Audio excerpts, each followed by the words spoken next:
Menstrual cycle does not equal balance. If you don't believe it, I can parade you in a bunch of 30-year-old women who have menstrual cycles every month, and they got endometriosis and PMS and everything. Okay? So menstrual cycles don't equal balance. All right? But anyway, if you don't get pregnant, then this fertilized egg does not implant. So what happens is all this tissue that was there sheds. And because this is a cycle, estrogen is dominant the first 2 weeks, and estrogen stimulates growth. So here's the estrogen curve, stimulates growth, and then on day 14, you're supposed to ovulate. If you ovulate, which is a very delicate process, just like trying to get my son to develop, ovulation is a very delicate process. Sometimes you succeed, sometimes you don't. If you do ovulate, then what is remaining is the corpus luteum, and the corpus luteum makes progesterone. That's that blue line. And progesterone slows growth. You had this rate of growth. Now you have this rate of growth, and it increases development and differentiation. So you have these arcuate vessels that differentiate. If you get pregnant, progesterone continues to rise, and progesterone is called progesterone because it promotes gestation, so it's around to promote that gestation. And if you don't get pregnant, the corpus luteum goes away, the support for the endometrium goes away, and you have another menstrual cycle. Okay? So growth followed by development. Now these are all hormones. And Spiro says that a hormone is a substance that is produced in a special tissue where it's released into the bloodstream. Now I want you to take note of this, that if it is released from the special tissue, it goes in the bloodstream. If it's not released from the special tissue, it might not go in the bloodstream. Okay? And travels to a distant responsive cells in which the hormone exerts its characteristic effect. The characteristic effect of estrogen is what? Growth. The characteristic effect of progesterone is what? Development. Anywhere it goes, it's going to exert its characteristic effect. If it goes to the uterus, it goes to the breast, or wherever, it's going to exert its characteristic effect. Now, this is page 33 of Spiro. This is hormone biosynthesis. I don't want you to get your eyes crossed. This is to make a point. Okay? Now, this is biochemistry, organic chemistry. Organic chemistry is the study of carbons, hydrogens, and oxygens, correct? Yes. Okay? Now, let me ask you something. This carbon right here, right there, where does that carbon come from? It's a trick question. It's an essential element. It just is, carbon was here when we got here. Okay? So it doesn't matter where the carbon came from. What matters is the configuration of these carbons, hydrogens, and oxygens, correct?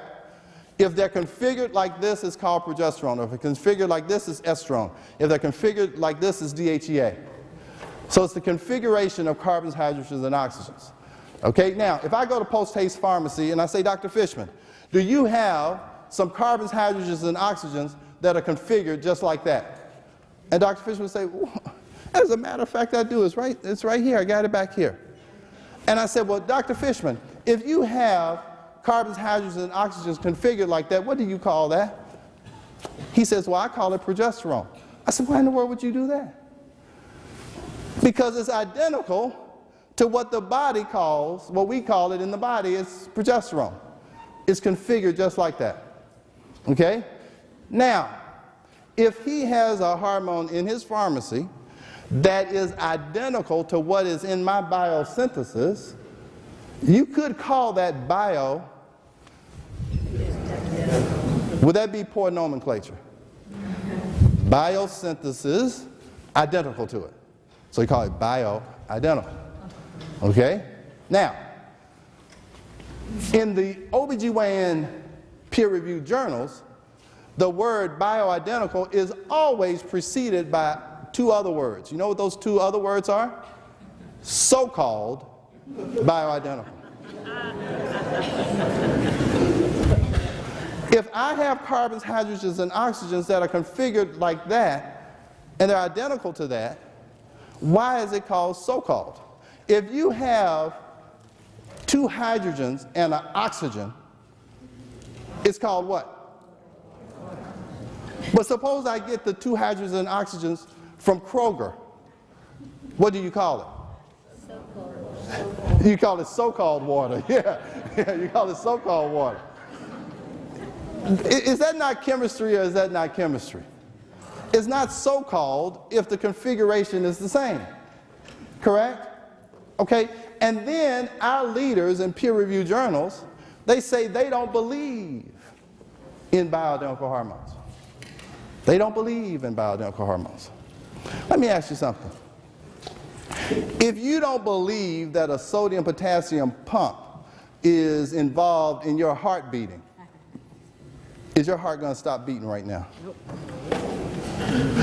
Let me ask you this. If you don't believe in the citric acid cycle, will it stop working? Well, let's all do an experiment here. Let's hold hands and let's say 3 times, I don't believe in the Krebs cycle. Let's just say, come on. I don't believe in the Krebs cycle. I don't believe in the Krebs cycle. I don't believe in the Krebs. All right, we should die. If we stop making ATP, we should all be dead. See, for an expert who's supposed to be my caterpillar leader to say they don't believe in a biochemical process, that makes me not want to be involved with those leaders. Right. If you don't believe in physiology, I can't hang with you. See,